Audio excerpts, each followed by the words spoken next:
सभी महानुभावों को मेरा सादर जय जिनेन्द्र। और आज हम 119 नंबर के श्लोक को पढ़ने जा रहे हैं।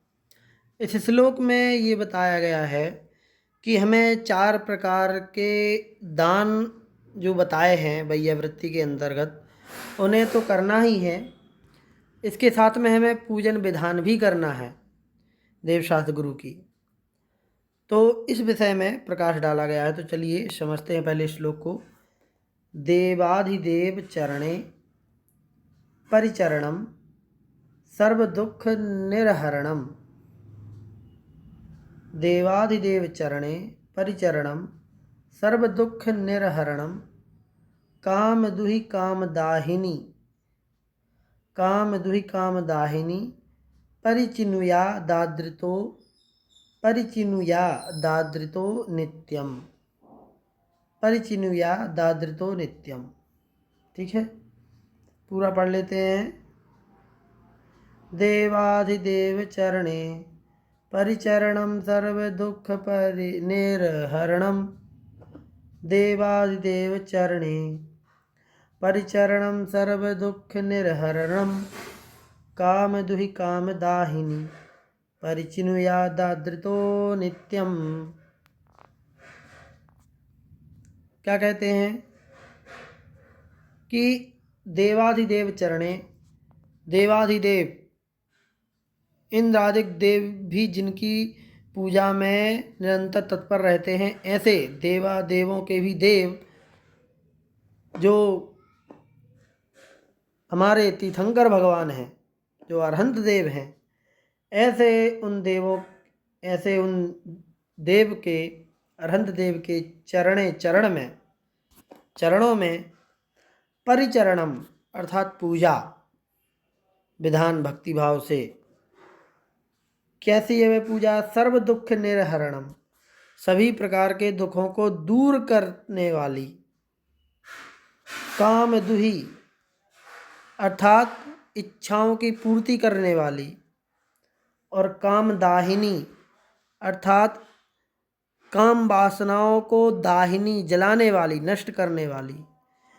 तो इच्छाओं की पूर्ति करने वाली, काम वासनाओं को नष्ट करने वाली, ऐसे ही वह देवाधिदेव अरहंत देव के चरणों की पूजा परिचुनियात आदृतो नित्यम। नित्यम अर्थात प्रतिदिन, हमेशा, आर्द्रतः आदर पूर्वक, परिचिनुयात करना चाहिए। परिचिनुयात का मतलब यहाँ पर दिया है पुष्ट करना चाहिए, संचित करना चाहिए।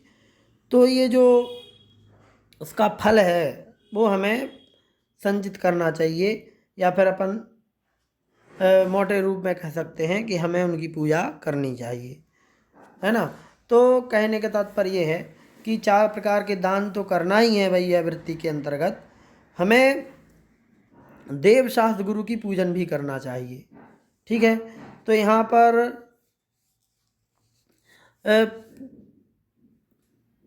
देवाधिदेव अरहंत देव को भी ले लेंगे, है ना, गुरु को भी ले लेंगे, क्योंकि वह भी वहाँ तक पहुँचाने का रास्ता बताते हैं। और शास्त्र को भी ले लेंगे, क्योंकि वह भी हमें सम्यक ज्ञान में साधक बनते हैं। तो इस प्रकार से ये हमने श्लोक का समझा। इसको और डिटेल में नीचे से समझ लेते हैं। क्या कहते हैं कि इंद्रादिक देवों के द्वारा वंदनीय अरहंत भगवान देवाधिदेव कहलाते हैं। ठीक, उनके चरण वांछित फल को देने वाले हैं तथा काम को भस्म करने वाले हैं।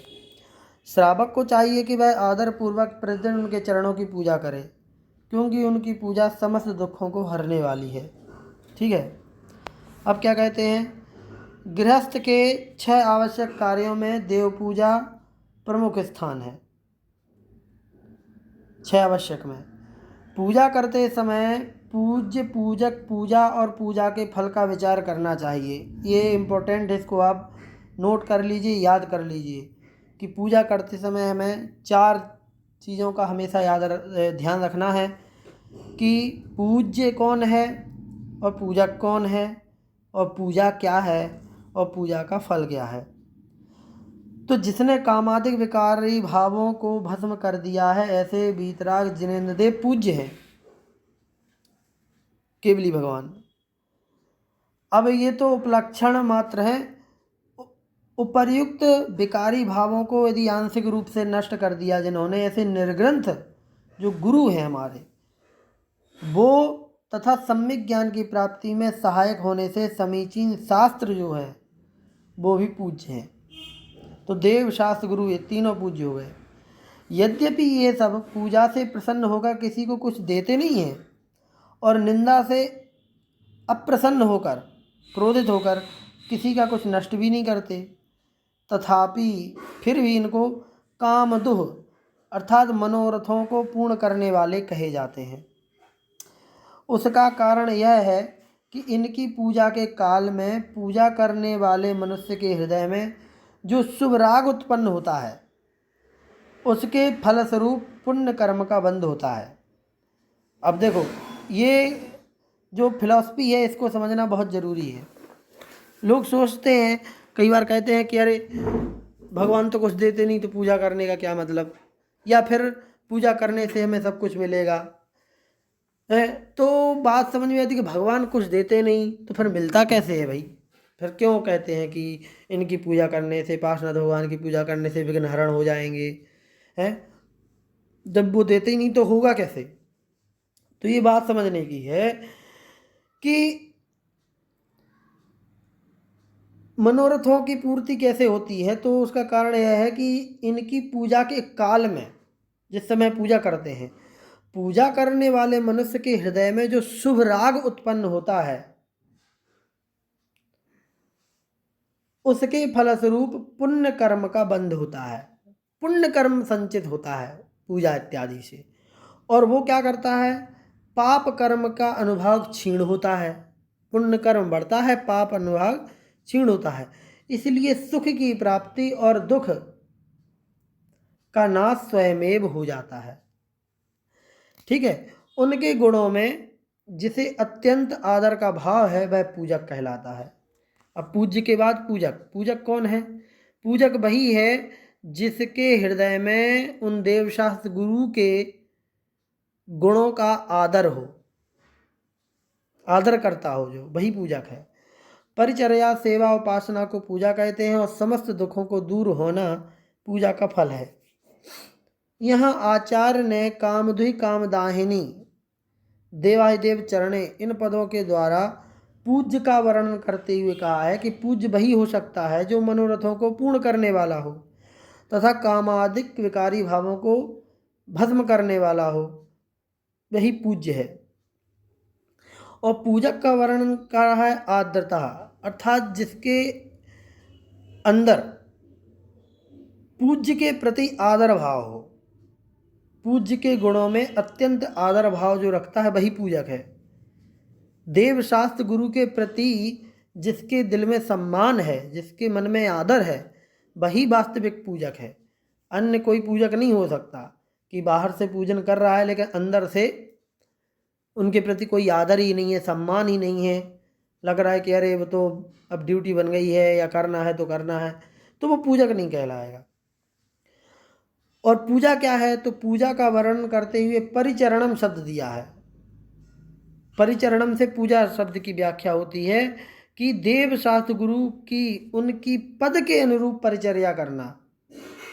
प्रतिमा रूप देव की, अब देखो कैसे, जो प्रतिमा रूप देव है, मूर्ति रूप में जो भगवान मंदिर में विराजमान है, उनकी पूजा कैसे करेंगे? अभिषेक तथा पूजन करना, ये उनकी पूजन होगी। शास्त्रों की क्या करना? विनय करते हुए उनकी सुरक्षा तथा उनके द्वारा प्रतिपाद्य विचार तत्वों का प्रचार करना, ये शास्त्र की पूजा हो जाएगी। शास्त्र की पूजा का मतलब केवल अष्टद्रव्य से जिनवाणी माता की पूजन करके और आठों द्रव्यों को चढ़ाना, अर्घ चढ़ाना, ये अकेली पूजा नहीं है, बल्कि जिनवाणी जो शास्त्र हमारे रखे हुए हैं उनकी सुरक्षा करना भी उनकी पूजा है ना। उनको व्यवस्थित करना, उनको सही ढंग से जमाना, रखना, सुरक्षा करना, इसके अलावा उनको पढ़ना, उनके तत्वों पर चिंतन करना, ये शास्त्र की पूजा है। और पूजा के फल का वर्णन करते हुए सर्व दुख निरहरणम इस पद के द्वारा प्रकट किया है कि पूजा सब दुखों को संपूर्ण रूप से नष्ट करने वाली है, सब प्रकार के दुखों को नष्ट करने वाली है। सम्यक दृष्टिपुरुष भगवान जिनेंद्र की पूजा करते समय यह भाव रखता है कि हे भगवान, जैसी शांति निर्विकार मुद्रा आपकी है वैसी ही मेरी मुद्रा है, यह मेरा स्वभाव है, परंतु मैं स्वभाव को भूलकर विभाव रूप परिणमन करता हूँ और ऐसा करता हुआ संसार के दुख उठा रहा हूँ। आपकी पूजा के फलस्वरूप मैं यही चाहता हूँ कि मैं स्वकीय शुद्ध स्वभाव में स्थिर रहूँ, मैं भी आपके जैसा बन जाऊँ। इंद्र चक्रवर्ती आदि के पद की मुझे चाह तो नहीं है, उन्हें तो मैं अनंत बार प्राप्त कर चुका हूँ। तो उपर्युक्त अर्थात ऊपर जो कहे गए शब्द हैं, स्वभावों से की हुई पूजा परिणामों में अत्यंत खुशी उत्पन्न करती है, आह्लाद। पुण्य बंध तो उससे होता ही है। यदि कुछ समय के लिए स्वरूप समावेश हो गया तो निर्जरा का कारण भी हो जाती है। जो मनुष्य निश्चल भाव से जिस किसी भी विधि से भगवान की पूजा करता है उसके सब मनोरथ सिद्ध होते हैं और दिशाएं उनकी इच्छाओं को पूर्ण करने वाली होती हैं। जहाँ जाता है वहीं उसकी इच्छाएं पूर्ण होती हैं। इस प्रकार से यह श्लोक यहाँ पर समाप्त हुआ। चलिए आज के अक्षर को भी समाप्त करते हैं। जय जिनेंद्र।